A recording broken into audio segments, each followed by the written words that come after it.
बच्चों, आज हम बात करेंगे क्लास 11th में चैप्टर नंबर 17 है breathing and exchange of gases. इस चैप्टर के अंदर एक टॉपिक दिया है lung volume and capacities. NCERT ने इसके बारे में लगभग 2 पैराग्राफ में केवल टेक्स्ट के फॉर्म में लिखा हुआ है और यहां से कई बार क्वेश्चन आते हैं, कई बार यहां से कुछ फॉर्मूला बेस्ड क्वेश्चन भी पूछे जाते हैं। तो हम कोशिश करेंगे कि हम इसे आसानी से समझें। तो अभी हम शुरू करते हैं about lung volume and capacities.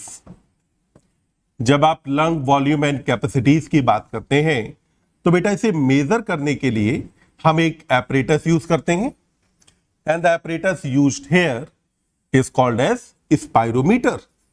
तो एपरेटस का सबसे पहले नाम क्या रहेगा बेटा? स्पाइरोमीटर वो एपरेटस है जिसको यूज करके आप लंग वॉल्यूम एंड कैपेसिटीज को मेजर करते हैं।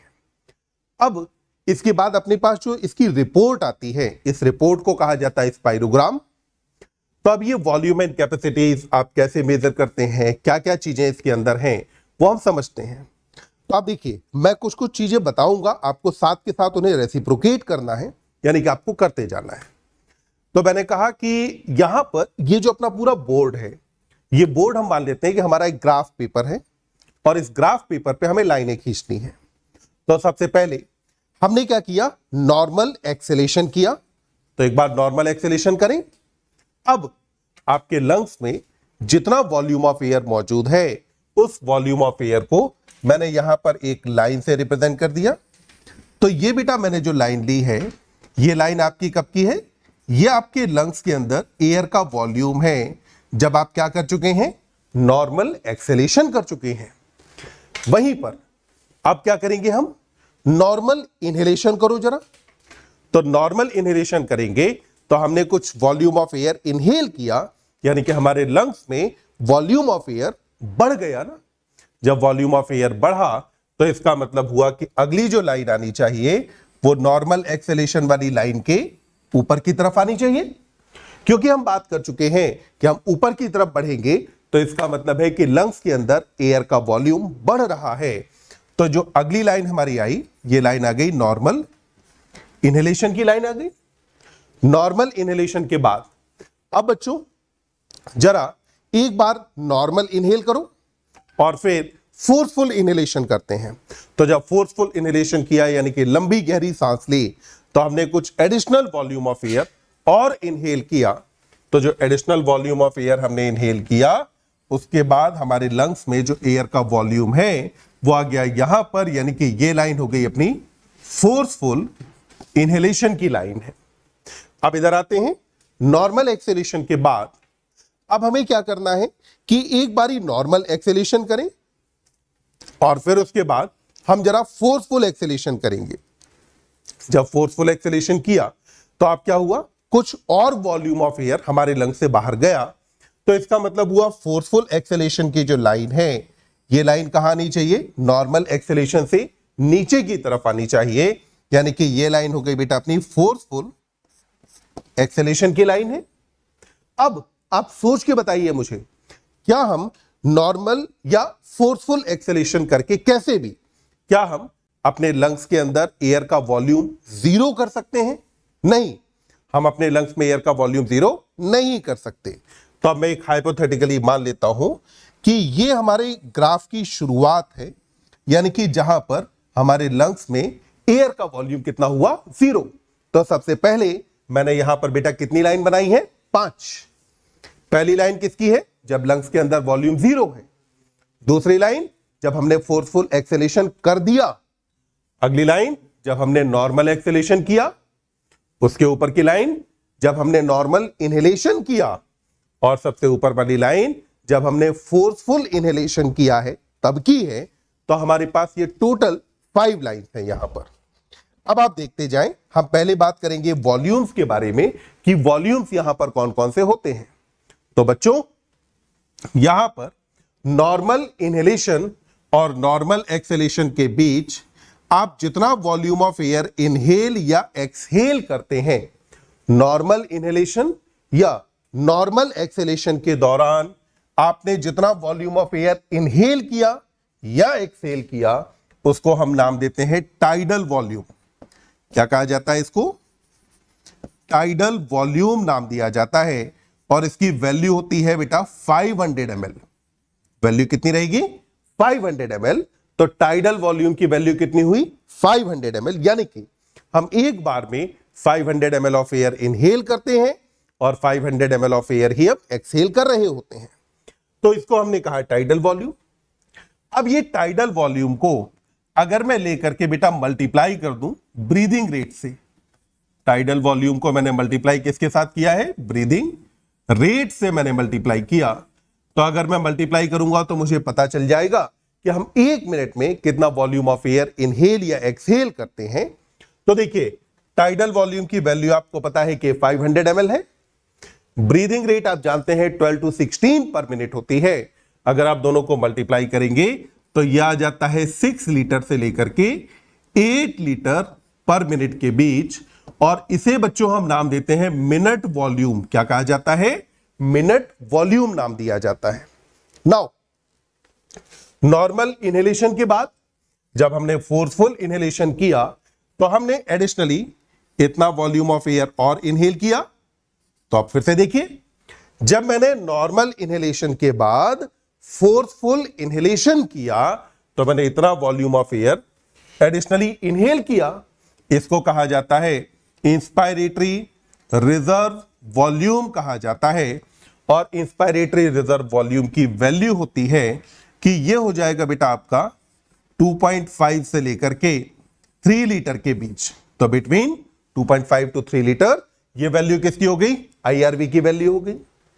लेटर ऑन ऐसे ही अगर हम देखें तो नॉर्मल एक्सेलेरेशन के बाद हम अगर चाहें तो फोर्सफुल एक्सेलेरेशन और कर सकते हैं। जब हम नॉर्मल एक्सेलेरेशन के बाद फोर्सफुल एक्सेलेरेशन करेंगे तो जितना वॉल्यूम ऑफ एयर हम एडिशनली एक्सहेल कर रहे होंगे उस वॉल्यूम ऑफ एयर को क्या कहा जाता है? तो बच्चों इसको हम बेटा नाम देते हैं ERV, यानी कि एक्सपायरेटरी रिजर्व वॉल्यूम कहा जाता है। क्या बोलते हैं? ERV यानी कि एक्सपायरेटरी रिजर्व वॉल्यूम कहा जाता है। और जो ERV है इसकी वैल्यू कितनी होती है? तो यह होगा 1 to 1.1 लीटर के आसपास। तो ERV क्या हुआ? ये वो वॉल्यूम ऑफ एयर है जिसको हम एक्सहेल कर सकते थे पर हमने किया नहीं। उसे क्या कहा जाता है? ERV कहते हैं। ERV के बाद फिर अगला आ जाता है यहां पर आपका जिसको हम बोलते हैं residual volume. Now this one is residual volume. तो अब बच्चों बताओ मैं कैसे डिफाइन करूं रेजिडुअल वॉल्यूम को?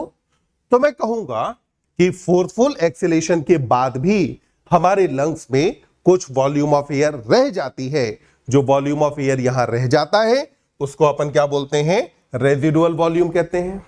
और ये जो रेजिडुअल वॉल्यूम है इसकी वैल्यू है 1.1 से लेकर के 1.2 लीटर। तो value will be 1.1 to 1.2 litre इसकी वैल्यू होती है। तो उम्मीद करता हूं कि आपको सबसे पहले तो 4 वॉल्यूम अभी समझ आए। अब हम बढ़ते हैं आगे। अभी तक हमने केवल बात किसके बारे में की है? वॉल्यूम्स के बारे में। अभी हमें बात करनी है अबाउट द कैपेसिटीज। तो अब देखिए कैपेसिटीज हम कैसे निकालते हैं। तो क्या हुआ कि डॉक्टर ने आपको सजेस्ट किया या आपको प्रेस्क्राइब किया कि आपको स्पायरोमेट्री करानी है, यानी कि आपको अपने लंग्स के ब्रीदिंग वॉल्यूम और कैपेसिटीज के बारे में एक रिपोर्ट लेकर के आनी है।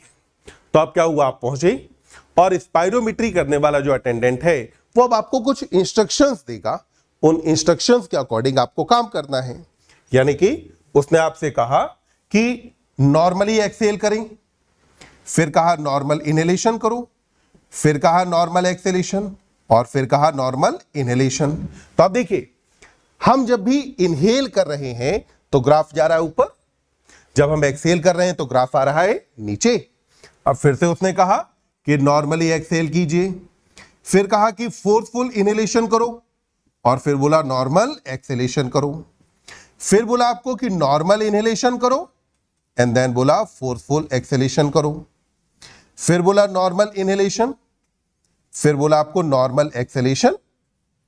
फिर से देखिए जब भी हमने वॉल्यूम ऑफ एयर इनहेल किया तो ग्राफ गया ऊपर, और जब भी हमने एक्सहेल किया तो ग्राफ कहां आया, नीचे।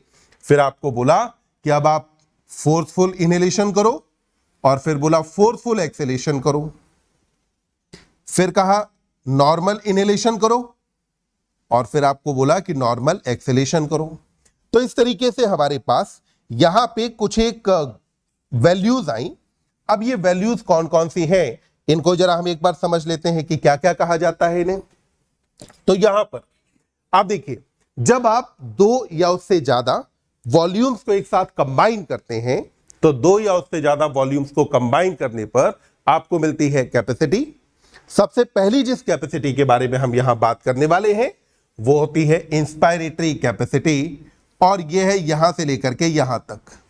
तो बच्चों देखो, केवल इस ग्राफ को देख करके हम डिफाइन करेंगे कि what is meant by inspiratory capacity, यानी कि इंस्पायरेटरी कैपेसिटी होती क्या है।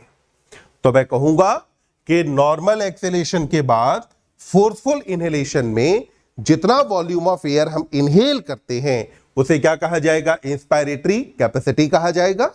तो आप देखिए, हमने बात की इंस्पायरेटरी कैपेसिटी के बारे में। तो आप देखिए, मैं यहां पर ले लेता हूं कि यह हो गया हमारा इंस्पायरेटरी कैपेसिटी,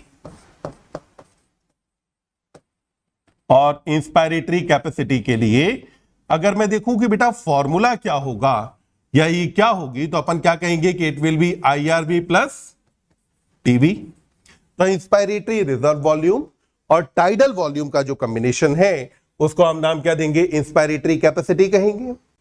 अब ऐसे ही फिर वापस से देखते हैं, यहां पर अब इंस्पायरेटरी कैपेसिटी के बाद फिर आता है एक्सपायरेटरी कैपेसिटी, यानी कि यहां से लेकर के यहां तक।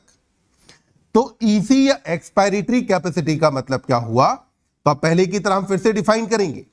हमने कहा कि नॉर्मल इनहेलेशन के बाद फोर्सफुल एक्सहेलेशन में जितना वॉल्यूम ऑफ एयर बाहर गया उस वॉल्यूम ऑफ एयर को हम क्या बोलते हैं, एक्सपायरेटरी कैपेसिटी कहा जाता है। अब ये जो एक्सपायरेटरी कैपेसिटी है तो इसके बारे में आप देखिए। So next one is expiratory capacity. और बच्चों बताओ जरा, एक्सपायरेटरी कैपेसिटी का फॉर्मूला क्या बनेगा। तो expiratory capacity will be equal to TV plus ERV। तो ये हो गया हमारा एक्सपायरेटरी कैपेसिटी। एक्सपायरेटरी कैपेसिटी के बाद फिर आप देखिए, अगली जो कैपेसिटी बनती है वो यहां से लेकर के यहां तक होगा। यानी कि अगर आप फोर्सफुल एक्सेलेरेशन करने के बाद फोर्सफुल इनहेलेशन करते हैं, ध्यान देना, अगर आपने फोर्सफुल एक्सेलेरेशन के बाद फोर्सफुल इनहेलेशन किया, या अगर आपने फोर्सफुल इनहेलेशन के बाद फोर्सफुल एक्सेलेरेशन किया, तो जितना वॉल्यूम ऑफ एयर इनहेल होगा या जितना वॉल्यूम ऑफ एयर एक्सहेल किया जाएगा उसको हम नाम क्या देंगे, तो इसे बेटा कहा जाता है वाइटल कैपेसिटी। क्या कहेंगे, वाइटल कैपेसिटी। वाइटल मतलब होता है लिविंग। तो लिविंग कंडीशन में यही वो मैक्सिमम वॉल्यूम ऑफ एयर है जिसको हम इनहेल या एक्सहेल कर सकते हैं। तो हमने कहा कि वाइटल कैपेसिटी क्या है, तो इसको अपन ने कहा कि फोर्सफुल इनहेलेशन के बाद फोर्सफुल एक्सहेलेशन में जितना वॉल्यूम ऑफ एयर बाहर गया, या मैंने कहा कि फोर्सफुल एक्सहेलेशन के बाद फोर्सफुल इनहेलेशन में जितना वॉल्यूम ऑफ एयर अंदर आया उसको हमने नाम क्या दिया बेटा, वाइटल कैपेसिटी कह दिया। अब ये वाइटल कैपेसिटी क्या है, तो इसको जरा हम देखते हैं। तो देखिए, next one is vital capacity. और ये जो वाइटल कैपेसिटी है इसके लिए फॉर्मूला क्या बनेगा, तो ये होगा IRV plus TV plus ERV। तो ये क्या हुआ, हमारा वाइटल कैपेसिटी हो गया। ध्यान रखना, लिविंग कंडीशन में vital capacity is the maximum volume of air जिसको आप इनहेल या एक्सहेल कर सकते हैं। लेटर ऑन आप देखिए, जब आप बात करते हैं यहां से यहां तक इसके बारे में, तो आप देखो जब आपने बेटा नॉर्मली एक्सेलेरेशन किया तो आप यहां पे थे ना। नॉर्मल एक्सेलेरेशन के बाद आपके लंग्स के अंदर जो वॉल्यूम ऑफ एयर रह गया वो वॉल्यूम ऑफ एयर इतना था। यहां जो वॉल्यूम ऑफ एयर रहा, इस बचे हुए वॉल्यूम ऑफ एयर को क्या कहा जाता है, FRC यानी कि फंक्शनल रेजिडुअल कैपेसिटी कहते हैं। तो ये क्या है, FRC यानी कि functional residual capacity. Now functional residual capacity का मतलब क्या हुआ, तो हम नॉर्मल एक्सेलेशन के बाद जितना वॉल्यूम ऑफ एयर हमारे लंग्स के अंदर रह जाता है उस वॉल्यूम ऑफ एयर को हमने क्या कहा बेटा, फंक्शनल रेजिडुअल कैपेसिटी कहा। और ये जो फंक्शनल रेजिडुअल कैपेसिटी है इसके लिए फॉर्मूला आपके पास क्या बनेगा, तो ये बना ERV प्लस RV, यानी कि expiratory reserve volume plus residual volume, इनको मिला करके आपने क्या कहा है, फंक्शनल रेजिडुअल कैपेसिटी कहा। लेटर ऑन फिर आप देखिए, अगर आप यहां से यहां तक बात करते हैं टोटल, तो हमारे लंग्स में देखो बेटा इस वाले पॉइंट पर वॉल्यूम क्या था, 0, और हम अपने लंग्स के अंदर मैक्सिमली जितना वॉल्यूम भर पाए वो कितना था, यहां पर। इसका मतलब क्या हुआ कि हमारे लंग्स में टोटल जितनी कैपेसिटी है, हमारे लंग्स में टोटल जितनी एयर भरी जा सकती है उसको हम क्या बोलते हैं, तो इसे नाम दिया जाता है TLC, यानी कि टोटल लंग कैपेसिटी कहा जाता है। तो अब देखिए अगला आपके पास आया TLC, यानी कि टोटल लंग कैपेसिटी आ जाता है। अब ये जो टोटल लंग कैपेसिटी है ये क्या हुआ, तो अपन ने कहा कि TLC होता है IRB plus TV plus ERB plus RB। तो ये क्या कहा जाता है, टोटल लंग कैपेसिटी कहा जाता है। अब देखिए हमारे पास 5 कैपेसिटीज आई, और इससे पहले हमने वॉल्यूम्स की बात की तो 4 वॉल्यूम्स आ गए।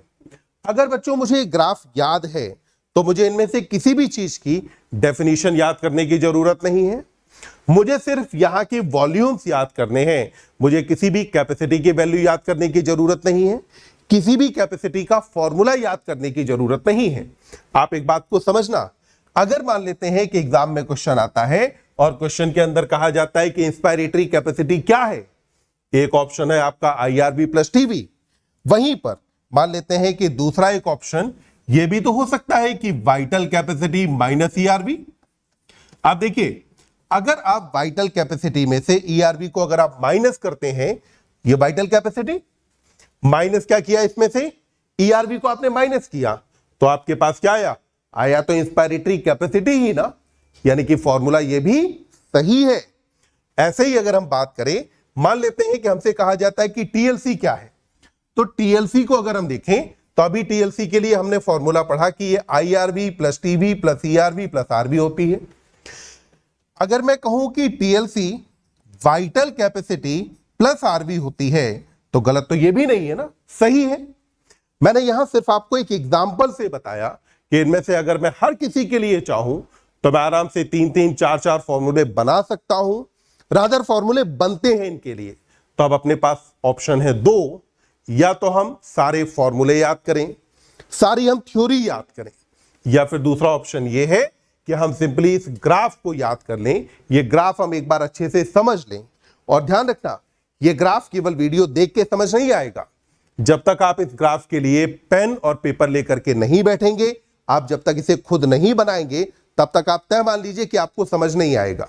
तो इसे आपको खुद से ड्रॉ करना है, खुद से बनाना है, और बनाने के बाद फिर आपको यहां समझना है कि कहां कौन सा वॉल्यूम होता है, कब कौन सी कैपेसिटी है। तो आज हमने बच्चों बात की लंग वॉल्यूम और कैपेसिटीज के बारे में। ऐसे ही एनसीईआरटी के और कॉम्प्लिकेटेड थोड़े लंबे लंबे जो टॉपिक्स हमको लगते हैं उनको समराइज करने के लिए, उनको आसान तरीके से समझने के लिए आप हमारे चैनल से, आप हमसे लगातार जुड़े रहें।